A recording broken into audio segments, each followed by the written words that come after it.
Assalamualaikum warahmatullahi wabarakatuh. Sugeng Enjing. Selamat pagi pemirsa TVRI dimanapun Anda berada.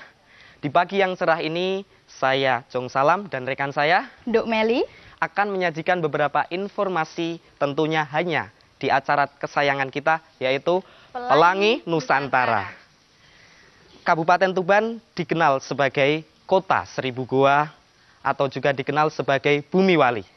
Karena banyak sekali penyebar agama Islam yang dimakamkan di Kabupaten Tuban. Seperti contohnya Sunan Bonang, Sunan Bejagung, dan juga Syekh Asmoro Konti. Nah, dan pada saat ini kita sedang berada di salah satu gua di Kabupaten Tuban, yaitu Gua Akbar. Ya, seperti yang pemirsa lihat, di belakang kami merupakan salah satu goa yang menjadi ikon kota Tuban, yaitu Gua Akbar. Goa ini terletak sangat strategis karena berada di jantung kota Tuban, tepatnya di bawah pasar induk kota Tuban dan sangat dekat dengan alun-alun. Oke, selain itu, Gua Akbar juga menjadi salah satu ikon pariwisata di Kabupaten Tuban. Ngomong-ngomong soal pariwisata, tidak afdol rasanya jika kita berkunjung ke satu tempat, tapi tidak menikmati jajanan khas atau makanan tradisional khas dari kota tersebut. Nah, seandainya kita ingin berbelanja makanan tradisional, kita sebaiknya kemana ya? Wah, betul sekali itu, apalagi kalau pagi-pagi gini ya, perut terasa keroncongan sekali, ingin cari makanan yang benar-benar istimewa lah. Ya, jadi di Kabupaten Tuban ada salah satu pasar sebagai pusat grosir jajanan tradisional. Tepatnya berada di Jalan Pemuda di Kabupaten Tuban. Wah, pemirsa, sangat cocok bagi kita yang pagi-pagi sudah merasa lapar atau sekedar hanya ingin berjalan-jalan menikmati suasana pagi di Kota Tuban. Tempat ini wajib dikunjungi. Oke, selain informasi tadi, kita juga akan menyajikan informasi lain, yaitu asyiknya bermain permainan tradisional untuk anak-anak. Kita tahu saat ini banyak sekali anak-anak yang cenderung memilih permainan yang serba modern. Iya, betul sekali, karena pengaruh kemajuan teknologi, sekarang anak-anak lebih tertarik dengan teknologi seperti internet, HP, dan lain-lain. Sehingga permainan tradisional sering dilupakan. Oleh karena itu, kita sebagai generasi muda wajib melestarikannya. Ya, dan bagaimana jajanan tradisional itu dan bagaimana bentuk permainan tradisional itu, jangan kemana-mana.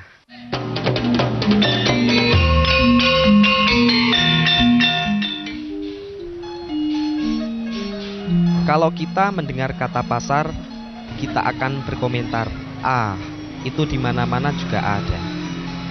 Namun pasar yang satu ini nampaknya mempunyai kekhasan. Ya, Pasar Kue Pemuda bukanlah seperti pasar-pasar lainnya. Karena pasar ini bukanya hanya pada jam 5 sampai dengan jam 7 pagi. Dan yang dijual pun hanya kue-kue saja.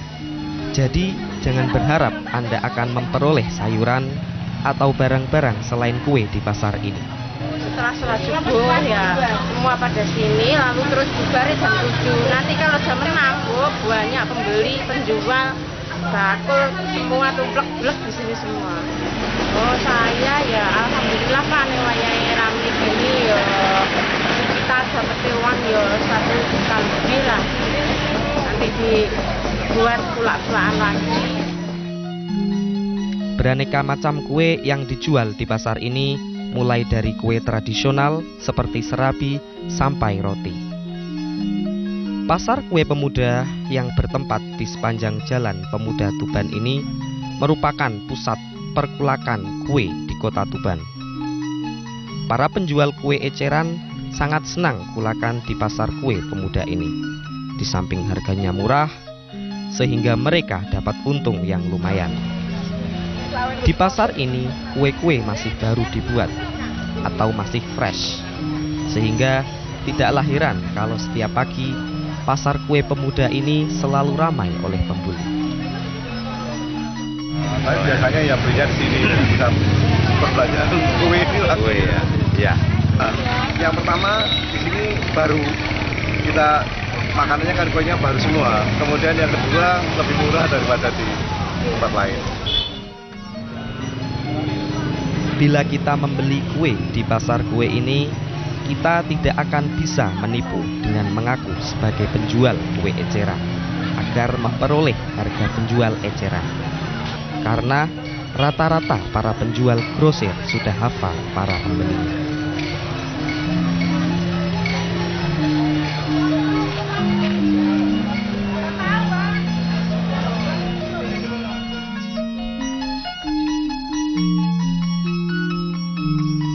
Rutinitas pagi hari lainnya yang khas di Kabupaten Tuban adalah menyadap nira atau lontar untuk diambil air niranya. Air nira tersebut sebagai bahan sirup atau gula lontar. Selain itu, nira juga enak untuk langsung diminum. Rasanya manis dan sedikit mengandung alkohol. Lebih segar lagi kalau diminum dengan es batu. Namun, kalau kita tahu kenikmatan tersebut tidaklah sepadan dengan harganya dan bagaimana susahnya untuk memperolehnya. Setiap pagi dan sore, orang-orang yang bermata pencaharian menyadap air nira harus memanjat pohon nira yang tingginya kurang lebih 15 meter. Sambil membawa tabung-tabung bambu sebagai tempat hasil sadapan air nira. Harga satu botol besar air mineral yang berisi dari 4 tabung bambu, yang berarti diambil dari 2 pohon nira atau lontar, hanya bernilai Rp5.000. Sangat-sangat tidak sebanding, bukan?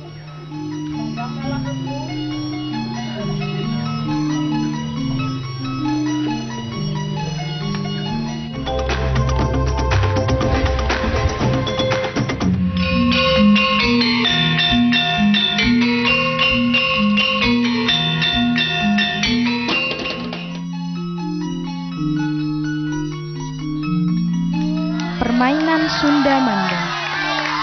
Sunda Manda atau juga disebut engklek, teklek, ingkling, Sunda Manda atau Sundah Manda, jelongjling, lempeng atau dampo adalah permainan anak tradisional yang populer di Indonesia, khususnya di masyarakat pedesaan. Permainan Sunda Manda biasanya dimainkan oleh anak-anak dengan 2-5 orang peserta. Di Jawa, permainan ini disebut engklek dan biasanya dimainkan oleh anak-anak perempuan.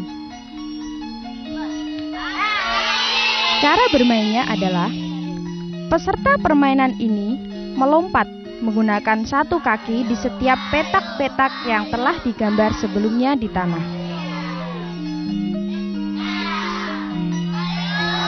Untuk dapat bermain, setiap anak harus berbekal gatuh yang biasanya berupa sebentuk pecahan genting yang juga disebut kreweng. Yang dalam permainan, kreweng ini ditempatkan di salah satu petak yang tergambar di tanah dengan cara dilempar. Petak yang ada gajuknya tidak boleh diinjak atau ditempati oleh setiap pemain. Jadi, para pemain harus melompat ke petak berikutnya dengan satu kaki mengelilingi petak-petak yang ada. Pemain yang telah menyelesaikan satu putaran terlebih dahulu berhak memilih sebuah petak untuk dijadikan sawah mereka, yang artinya di petak tersebut pemain yang bersangkutan dapat menginjak petak itu dengan kedua kaki, sementara pemain lain tidak boleh menginjak petak itu selama permainan. Peserta yang memiliki kotak paling banyak adalah yang akan memenangkan permainan ini.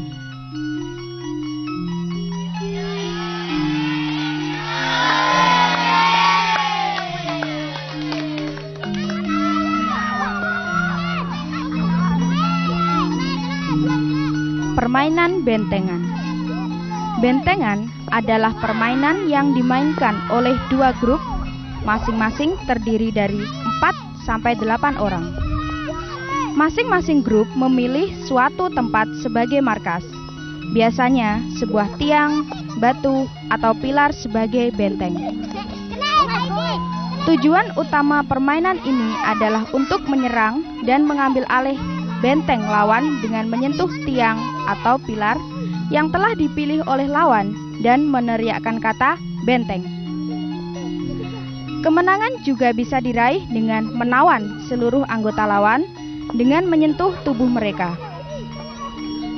Untuk menentukan siapa yang berhak menjadi penawan dan yang tertawan, ditentukan dari waktu terakhir saat si penawan atau tertawan menyentuh benteng mereka masing-masing. Orang yang paling dekat waktunya ketika menyentuh benteng berhak menjadi penawan dan bisa mengejar dan menyentuh anggota lawan untuk menjadikan tawanan. Tawanan biasanya ditempatkan di sekitar benteng musuh. Tawanan juga bisa dibebaskan bila rekannya dapat menyentuh dirinya. Dalam permainan ini, biasanya masing-masing anggota mempunyai tugas seperti penyerang, mata-mata, pengganggu, dan penjaga benteng. Permainan ini sangat membutuhkan kecepatan berlari dan juga kemampuan strategi yang handal.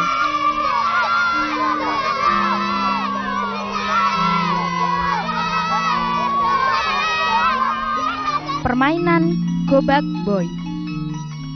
Permainan ini adalah salah satu permainan tradisional yang terkenal di daerah pedesaan. Dengan jumlah pemain terdiri dari 5 sampai 10 orang dengan model permainannya yaitu menyusun lempengan batu yang disusun seperti menara, kemudian kita akan menjatuhkan susunan itu dengan jarak jauh dengan bola yang dibuat sendiri dari bahan kertas dan plastik yang dibentuk seperti bola. Peralatan atau perlengkapan permainan ini adalah sebuah halaman atau lapangan yang cukup luas, lempengan batu 10 biji yang biasanya diambil dari pecahan genting atau keramik porselen yang berukuran relatif kecil. Kemudian bola bervariasi, biasanya terbuat dari buntalan kertas yang diremas-remas, kemudian dilapisi oleh plastik empuk dan tidak keras sehingga tidak melukai. Yang terakhir, kapur untuk membuat garis batas jarak lempar lempengan batu.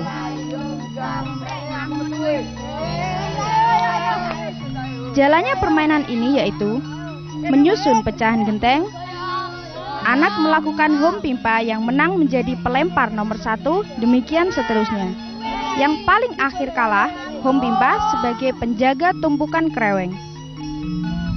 Pemain 1 melempar tumpukan genteng, bila tidak kena dia menjadi penjaga sampai terjadi tumpukan genteng roboh.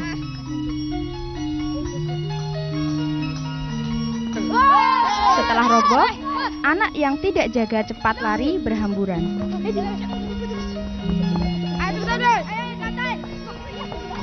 Penjaga segera mengambil bola dan berusaha melempar pemain yang kena lemparan harus menggantikan sebagai penjaga. Anak yang tidak jaga berusaha menyusun kembali tumpukan pecahan genteng tersebut.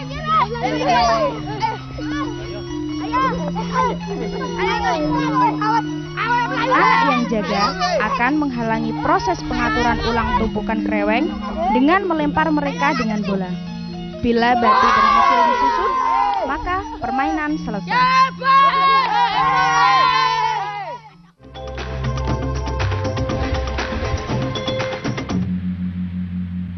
Wah, setelah melihat sajian tadi, pengen sekali nih rasakan jajanan tradisional ya. Dan ini adalah salah satu contoh jajanan tradisional khas Kabupaten Tuban, yaitu dumbek. Nah, betul sekali, dumbek ini merupakan salah satu jajanan yang terbuat dari tepung terigu, gula aren, dan kemudian dibalut dengan daun lontar. Nah, oke. Kalau pagi-pagi gini mungkin kita enaknya menikmati secangkir kopi dan juga makan dumbek ya. Mungkin kalau dalam bahasa Tubannya yaitu wenae pol. Wah, nikmat sekali. Nah, ngomong-ngomong soal kopi nih, ada informasi penting yang wajib pemirsa ketahui. Kita sebagai warga Indonesia wajib berbangga hati karena negara kita ini termasuk ke dalam salah satu pengekspor terbesar kopi di dunia. Salah satunya yaitu di daerah Belawan di lereng Gunung Ijen. Ya, patut bangga ya jadi ya. Jadi selain itu kita juga harus prihatin sekarang di negara kita banyak sekali terjadi bencana alam. Seperti contohnya tanah longsor dan juga banjir. Itu akibat kelalaian dari manusia itu sendiri. Dan itu juga pernah menimpa di salah satu sungai di Kabupaten Tuban, yaitu Kali Kening.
Kebutuhan kopi kini semakin besar.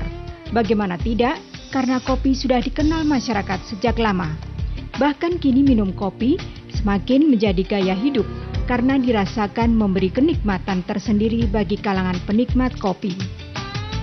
Untuk memenuhi kebutuhan minuman kopi bagi para penikmat kopi, terutama kopi berkualitas berupa kopi Arabica, Perkebunan Nusantara 12 banyak membuka kafe kopi. Keberadaan kafe Rolas di berbagai mal ini sekaligus sebagai media sosialisasi kepada para penikmat kopi, bahwa kopi Arabica dengan karakter dan rasa spesifik yang mereka nikmati di kafe-kafe terkenal di kota-kota besar berasal dari kebun kopi Arabica Nusantara 12.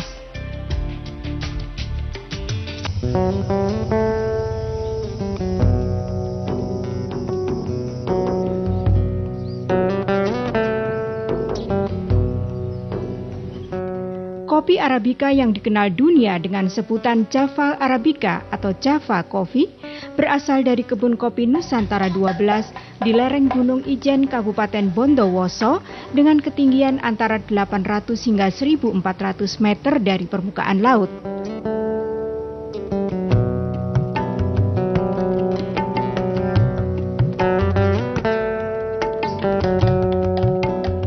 Salah satu kopi Arabica terbaik dihasilkan dari kebun kopi Blawan dengan luas kebun sekitar 1.800 hektar.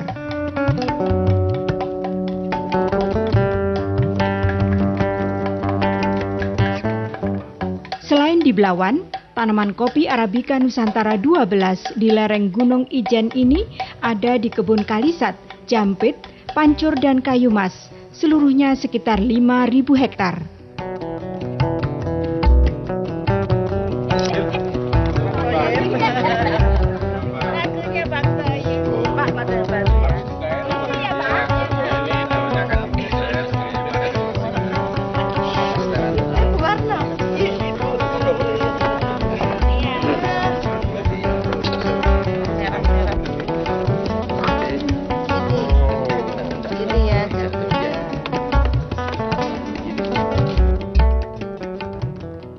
Setiap tahun pada bulan Mei, Juni, Juli, keempat kebun kopi Arabica ini sedang panen raya kopi Arabica. Untuk menjaga kualitas, buah kopi yang dipetik adalah yang merah optimal. Saat panen raya kopi, terutama untuk menyelamatkan buah kopi yang telah merah optimal, banyak memerlukan tenaga petik. Di kebun Blawan ini saja, saat panen raya kopi memerlukan sedikitnya 3.500 tenaga kerja atau menambah 1.500 tenaga kerja dari biasanya.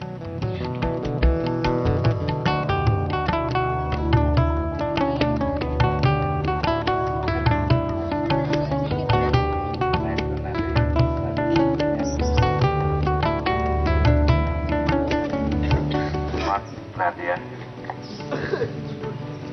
Assalamualaikum warahmatullahi wabarakatuh. Jadi kita juga sebelum ibu-ibu dan bapak metik itu kita pilih dulu ya. Mungkin terjadi suatu pohon itu rontok karena memang sifat dari kopi ya. Tapi yang kedua sekali lagi kami ongkos petik borongan bertahap. Di awal petik Rp1.500. Berikutnya saat buah kopi yang merah optimal semakin banyak, ongkos petik Rp750 per kilogram.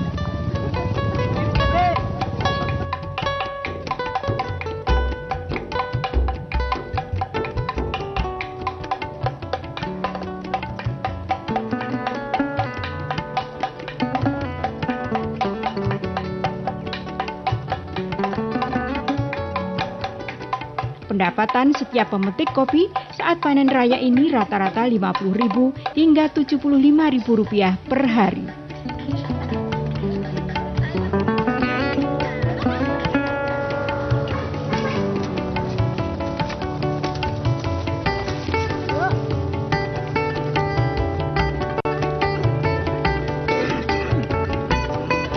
Di tengah kebun ini, buah kopi diseleksi atau disortir lebih dulu, baru diangkut ke pabrik.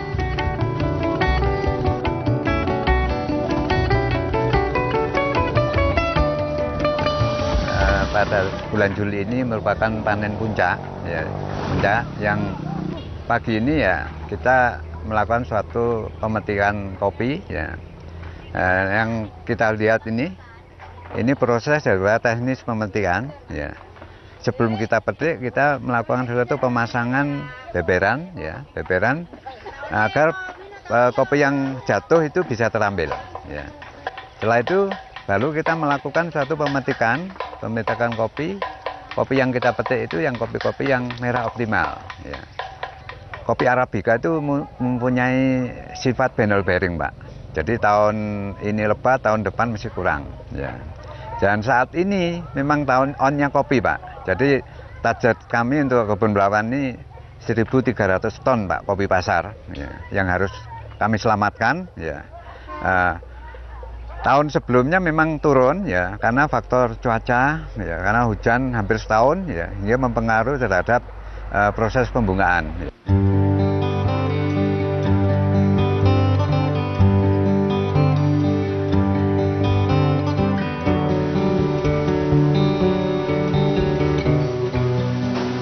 Sesampai di pabrik, kopi Arabica dari kebun Belawan langsung diproses.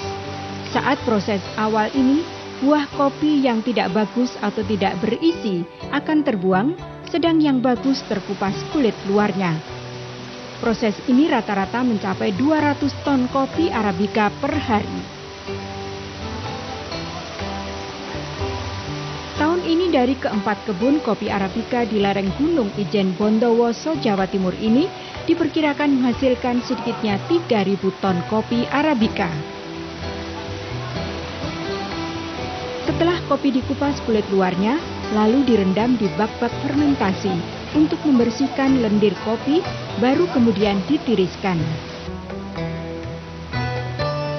Bak-bak perendaman ini berkapasitas masing-masing 200 ton. Selanjutnya, agar kering, kopi dijemur di bawah terik sinar matahari. Pengeringan secara alami ini menjadikan kopi lebih berkualitas, karena sinar matahari mengandung sinar ultraviolet.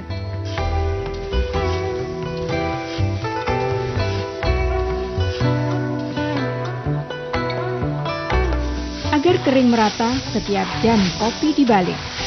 Bila sudah tidak ada lagi sinar matahari, kopi kembali ditutup rapat agar tidak terkena embun atau hujan.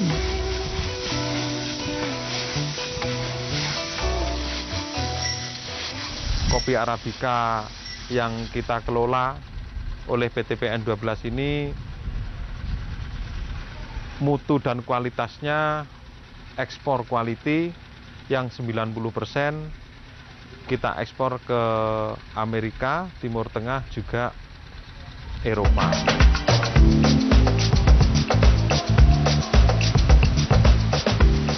Setelah kopi Arabica kering lalu digerbus atau proses untuk membersihkan kopi dari kulit tanduk atau selaput.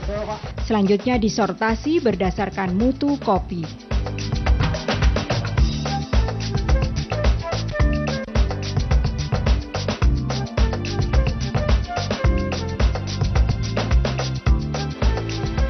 Sebelum dikemas, kopi diuji dulu kualitasnya oleh para petugas khusus yang telah mendapatkan sertifikasi layak uji dari lembaga yang berkompeten. Yang pasti, kopi Arabica dengan rasa khas, sedikit asam, benar-benar terjaga mutunya. Gimana mutunya? Gini. Tujuan dilakukan kaptes ini agar mutu dan kualitas produksi kopi Arabica PT PN 12 Kebun Belawan tetap terjaga dengan baik.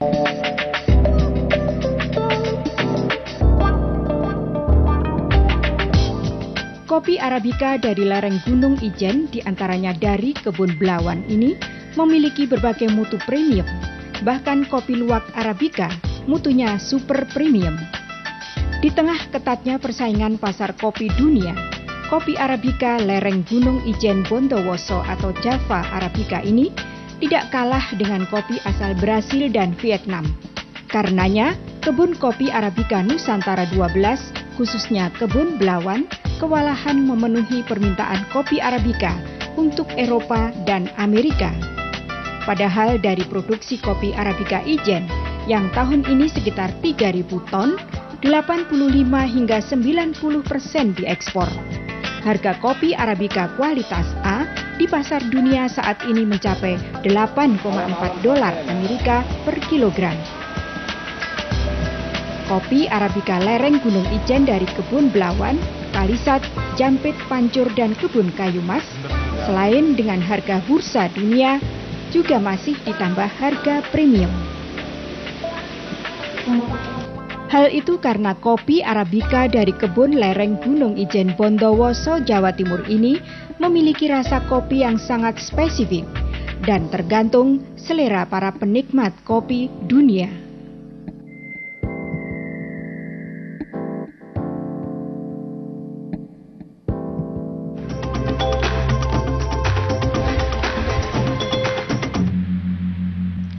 Nah, setelah kita menyaksikan lagu Kali Kening tadi, kita sebagai generasi muda wajib sadar dan mengerti bagaimana cara melestarikan lingkungan kita.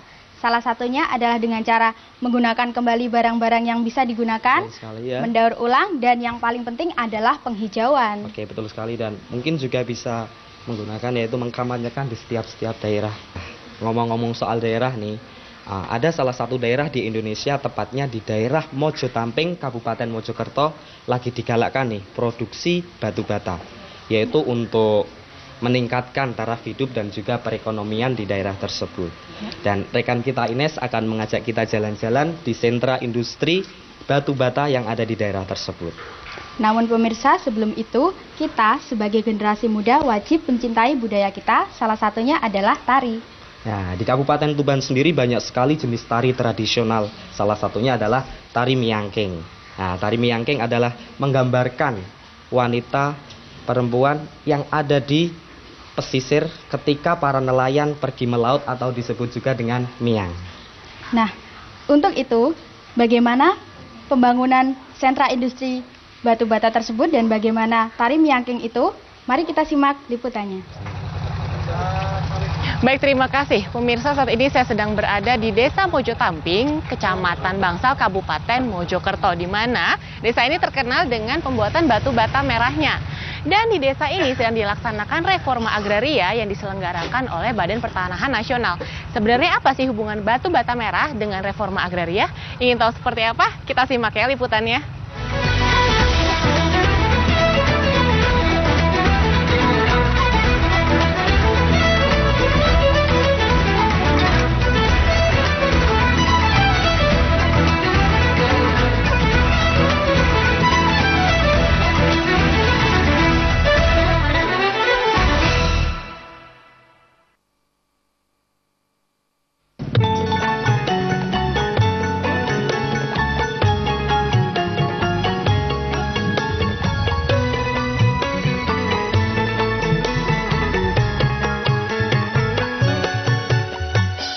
Desa Mojotamping, Kecamatan Bangsal, Kabupaten Mojokerto, dikenal sebagai sentra perajin bata merah.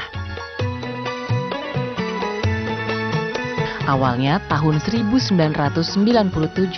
warga desa ini dikenal perajin genteng. Namun, seiring kemajuan, pasar genteng dari tanah liat semakin menurun. Tahun 2000, para perajin genteng beralih profesi membuat bata merah pres karena pengerjaannya lebih ringan, mudah, dan cepat, termasuk perputaran uangnya. Namun, karena modal terbatas, perajin bata merah ini tidak mampu memenuhi tingginya permintaan pasar. Sementara itu, ingin mendapatkan pinjaman modal ke perbankan, juga kesulitan agunan, karena aset tanah mereka belum bersertifikat. Saya minta dukungan dari Bapak Dinas terkait nantinya saya untuk mengajukan pinjaman modal yang lebih meningkat lagi untuk pembelian investasi transportasi, biar saya tidak menyewa terus gitu. Selama ini gimana? Saya selama ini masih dalam kendala nyewa, Pak.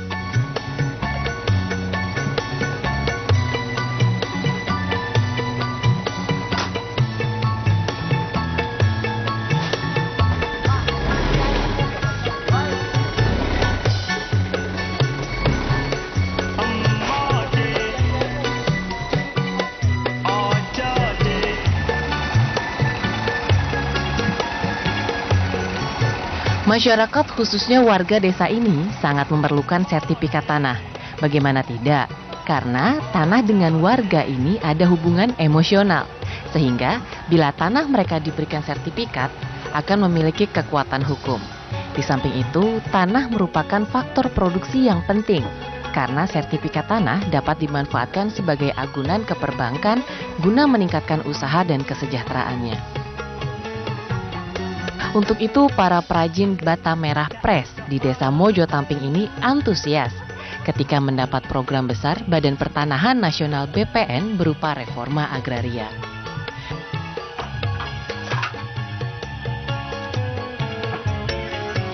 Reforma agraria yang digencarkan pemerintah sejak 5 tahun ini dengan kegiatan aset reform berupa pemberian sertifikat tanah kepada masyarakat ditambah membangun akses reform menghubungkan dengan bank penyalur kredit UMKM.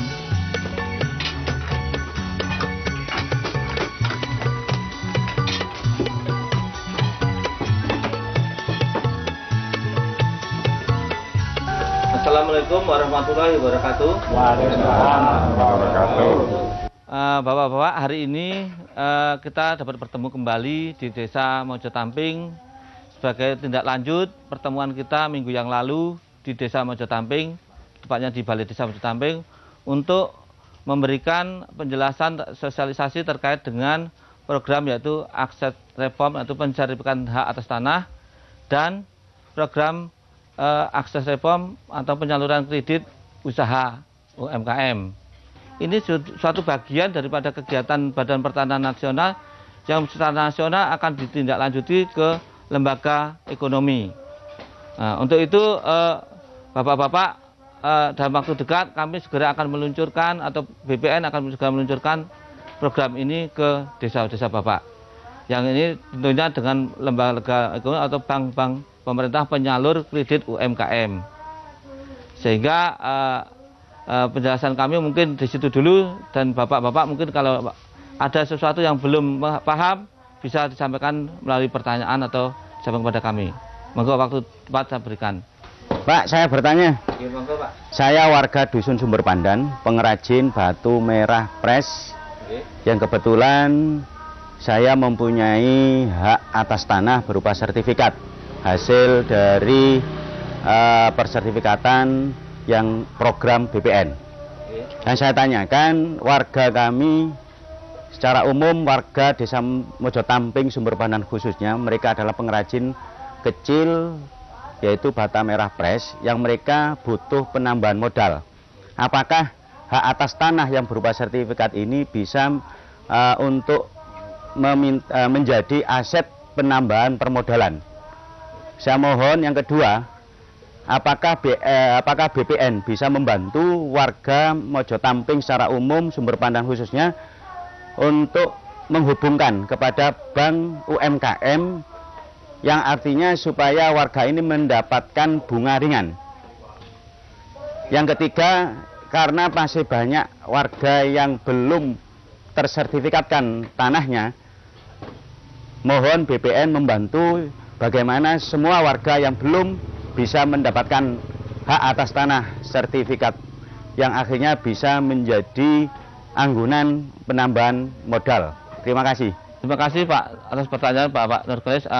Ini memang kami harapkan demikian Pak. Memang kegiatan kita terkait dengan seperti saya sampaikan tadi adalah reforma agraria itu salah satunya adalah program untuk pensertifikatan tanah secara nasional, supaya bapak-bapak mendapatkan sertifikat sebagai bapak harapkan tadi. Sedangkan untuk mengakseskan perbankan, insya Allah kami sudah ada namanya MOU yang pernah ditandatangani di Desa Mojo Tamping, yaitu kerjasama mengenai akses perbankan atau penyaluran kredit usaha UMKM dengan Bank UMKM, Koperasi dan Badan Pertanahan Nasional. Sedangkan untuk pengorganisasiannya yaitu kerjasama dengan Badan Koperasi atau Dinas Koperasi Mojokerto. Yang mudah-mudahan pembinaan ke depan akan lebih baik.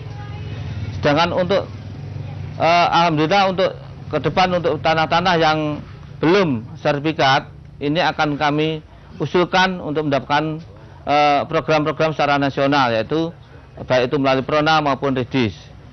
Saya kira itu mungkin yang saya jelaskan. Sedangkan untuk tanah-tanah yang belum sertifikat, yang perlengkapannya belum jelas, saya kira dari saat ini bisa dilengkapi, baik itu menyangkut fotokopi KTP, KSK dan seterusnya, juga termasuk waris dan sebagainya, untuk persiapan ke depan untuk program-program lanjutan, yaitu sertifikasi yang akhirnya nanti Bapak mendapatkan sertifikat sebagaimana Bapak ketahui seperti ini, yang menjadikan anggotaan perbankan yang Bapak harapkan. Mudah-mudahan usulan Bapak nanti akan kami lanjutkan kepada pimpinan kami atau kepada lembaga-lembaga yang resmi, yang ke depan insya Allah bisa menambahkan permodalan pada Desa Mojo Tamping khususnya.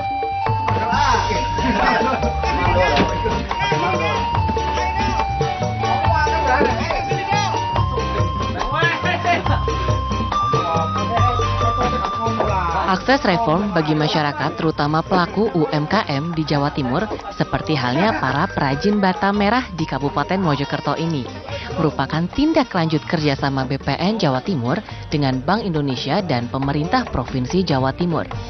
BPN menyiapkan sertifikat tanah Bank Indonesia dananya, sedangkan pemerintah provinsi menyiapkan warganya sekaligus membina dan membantu pemasaran.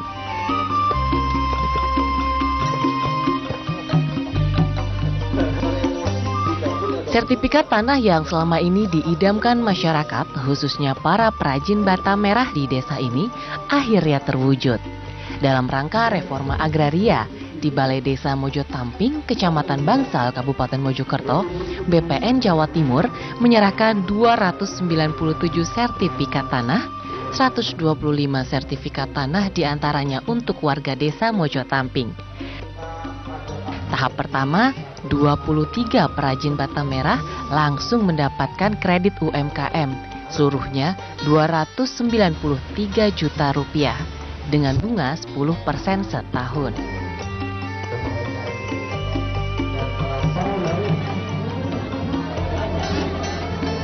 Kita punya program besar ya, Praksis Reforma Agraria. Praksis Reforma Agraria adalah akses reform ditambah aset reform ditambah aset reform. Aset reformnya penyerahan sertifikat yang baru saja kita laksanakan. Sertifikat apa saja, bisa Prona, bisa Redis, bisa konsolidasi. Nah, alhamdulillah pada hari ini kita sudah melaksanakan aset reform dan akses reform. Akses reformnya adalah bantuan kredit dari Bank UMKM yang nanti uang ini akan dipakai untuk industri bata. Nah, sebetulnya ini yang kita harapkan dari dulu. BPN itu mengharapkan agar sertifikat itu, kan orang sering bertanya, di mana sih sertifikat bisa memberikan kesejahteraan? Sertifikat baru bisa memberikan kesejahteraan kalau sertifikatnya dimanfaatkan untuk kegiatan usaha. Nah, hari ini saya sangat bersyukur ya, kita bisa melaksanakan itu. Ya, semoga saja nanti usaha-usaha yang dikembangkan oleh petani bisa meningkatkan kesejahteraan rakyat. Apalagi di Jawa Timur ini Pak Gubernur punya keinginan, punya semangat yang luar biasa ya, sehingga BPN harus mendorong dari belakang tentunya.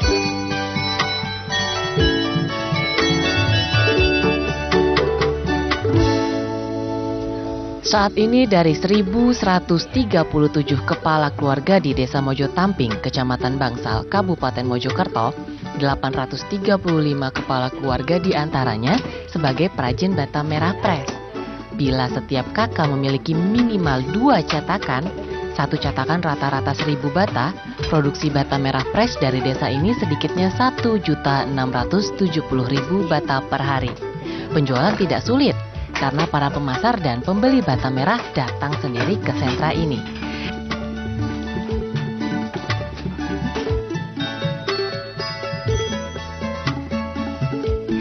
Dengan reforma agraria, dipastikan para perajin bata merah ini usahanya semakin meningkat, sehingga mampu memenuhi tingginya permintaan pasar.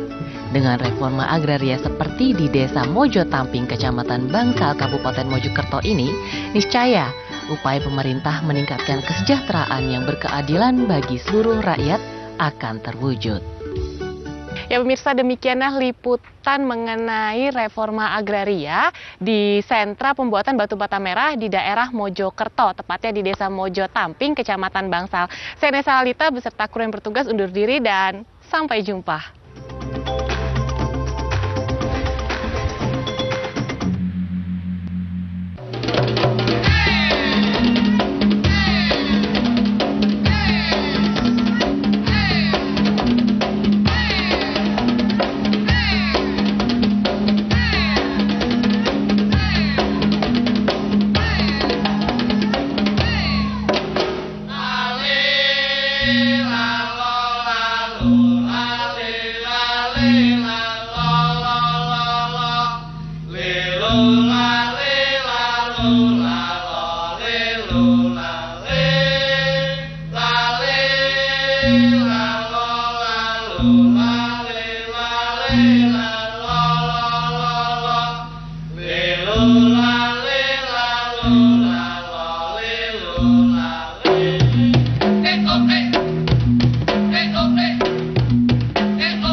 budaya yang ada di Tuban maupun di Pulau Jawa, bahkan nasional, tidak ada satupun budaya yang bertentangan dengan kultur.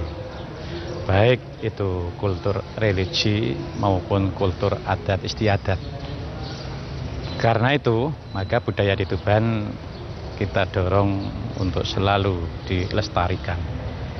Di samping punya makna-makna, sekian makna, yaitu dengan kita melestarikan budaya, kita akan mengingat tokoh yang memproklamirkan atau yang membangun budaya itu sendiri. Dan budaya itu adalah sangat baik sekali. Baik kita terapkan dalam kehidupan sehari-hari. Umpama saja budaya wayang, budaya tayub, budaya religi, itu dalam membangun kehidupan ini sangat positif sekali. Dalam proses pelestarian budaya ini, maka salah satu langkah Pemkab Tuban ini adalah selalu memberikan dorongan-dorongan, baik itu memfasilitasi dana maupun ditampilkan di beberapa event.